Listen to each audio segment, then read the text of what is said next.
Bwetugendako mu palamenti Ssekikubo bw'atyo mannange yakubye omulanga eri sipiika wa palamenti okubeera nga atunula mu censure motion eri ku order paper ng'ennaku 14 munnange deadline tenaba kubeera nga ate eggwako kubanga twolekedde kubanga ate ennaku 14 ziggwako. Ono munnange ye mubaka ow'Olwemiyaga Honorable Theodore Ssekikubo bw'atyo munnange alaze obwennyamivu olw'okulwisibwawo obukulembeze obw'okuntikko mu palamenti okubeera nga bateeka motion ye ku order paper era nga motion eno munnange yakujja bwesige. Ekiteeso kino kyakujja bwesige mu bacommissioners ku ssente ze beewa mu service award akawumbi akamu n'obukadde 700. Bw'atyo n'ategeeza nti ennaku 14 ziggwako eziweebwa mu mateeka okubeera nga motion munnange eyanjulibwa mu palamenti ziggwako ku Monday 19 omwezi ogw'omunaana 2024 ate nga lulabadde olunaku olusembayo palamenti okubeera ng'etuula ennaku 14 gatezina okubeera nga ziggwako. Ssekikubo bw'atyo n'ategeeza n'agamba nti ku order paper tewabaddewo kintu kirala kyonna okuleka censure motion era n'agamba nti ennaku ziggwayo nti ensonga eno singa ebeera munnange eyingidde mu ofiisi ya sipiika kitegeeza nti bwe bati bababeera bagenda kubeera nga nabo bamanyisibwa butereevu ennaku 14 nga tezina kubeera nga ziggwako era nga babeera bakakafu nti kino kigenda kuba munnange kikubaganyizibwako ebirowoozo. Naye Ssekikubo n'ategeeza nti motion eno oba ekiteeso kino si Ssekikubo ng'omuntu, kino munnange kyetisse endowooza z'abammemba abalala bangi nnyo mu palamenti wamu ne general public n'abantu munnange bonna eggwanga lyonna likitunuulidde nnyo likirindiridde era bakindirira essanyu lingi nnyo n'amaddo mangi nnyo baagala okulaba ebiva mu petition eno. Bw'atyo n'akuba omulanga eri sipiika nti munnange mu buyinza bwo bwentyo nsaba ompe okulambika ku nsonga eno kubanga munnange ennaku ziggwako 14 zigenda kuba ziwera ku Monday ate olwaleero lwakuna. Bw'atyo Deputy Speaker Thomas Tayebwa n'amutegeeza n'amukakasa nti agenda kufuna okuddibwamu motion ye D legenda munnange okubeera nga ekwasaganyizibwa. N'amukakasa n'agamba nti njagala okimanyi newankubadde nga munnange ennaku ziggwayo naye olunaku olwokutaano ennaku z'omwezi nga 16 ogenda kuba ofuna okuddibwamu ennaku 14 tezinakubeera nga ziggwako. Simanyi lwaki abantu babinterpretinga bulala. Abamu bagamba nti ennaku 14 weekend tebazibala, abamu bwe bakirowooza, naye weekend nayo munnange ebalibwa. Naye kyenjagala munnange okukakasa tugenda kuba byonna tubikwasaganyiza mu mateeka. Nkusuubiza ekyo tugenda kuba tubikwasaganyiza mu mateeka. We must play within the rules. Tetusobola kubeera nga tubikolera wabweru w'amateeka. Nga mukakasa wiiki eno munnange mutandikwa kooti ensukkulumu bwetyo yakakasanga service award bacommissioners bano abana ze beekomya nga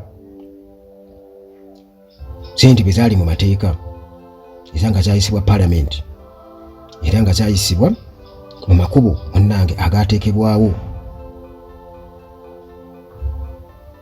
ne ministry ya finance mu budget n'ekiteekamu ekintu munnange ekyalabikanga mu maaso g'abantu ate ekikonyiza censure motion eno eya Ssekikubo.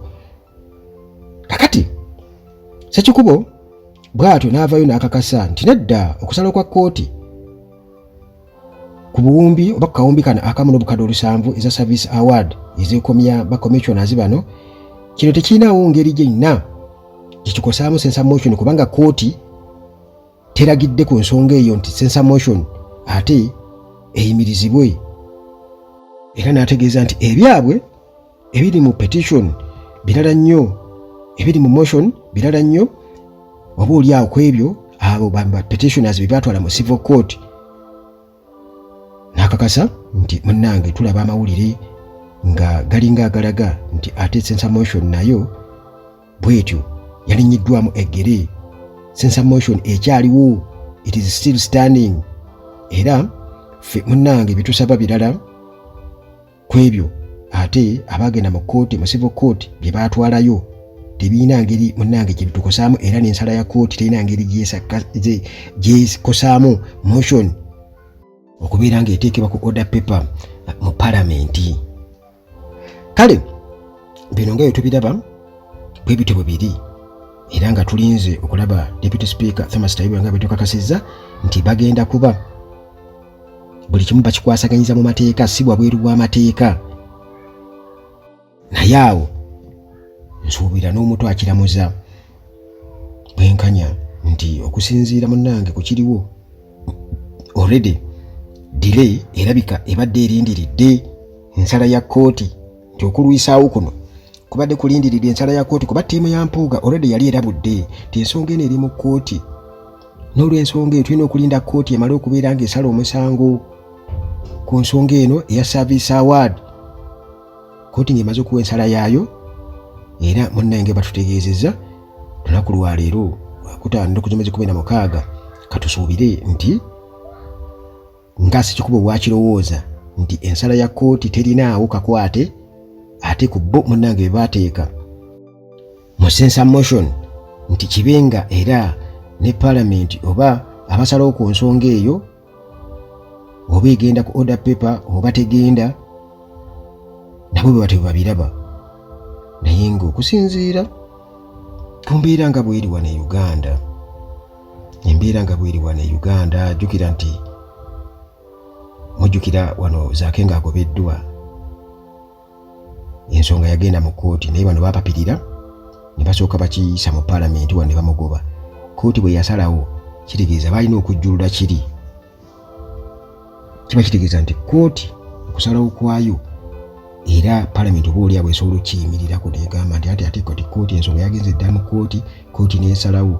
Era okusinziira kubanga ne kkooti yabadde eyogera ku palamenti nti palamenti yayisa budget ne bagiyisa, ministry ya finance n'egiyisa, palamenti ne approvinga.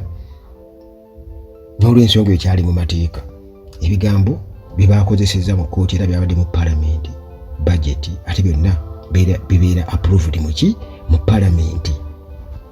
Naye ng'ekikulu kya byonna kkooti oba esazeewo oba palamenti esazeewo, kye tulina okumanya oba kye mulina okumanya nga Mpuuga bw'ajaganya ne banne kkooti y'abantu wano e Uganda, muganda wange kikulu nnyo, abantu bo bakiraba batya. Era nga Ssekikubo bw'agambye nti munnange eno ensonga etunuliddwa nnyo public wamu n'ababaka ba palamenti, etunuliddwa nnyo palamenti n'ababaka ba palamenti abalondebwa abantu, kiba kitegeeza nti eyo y'ensonga enkulu, nti kkooti esobola okugaa nti byali mu mateeka naye bo abantu bakiraba nti byali mu mateeka.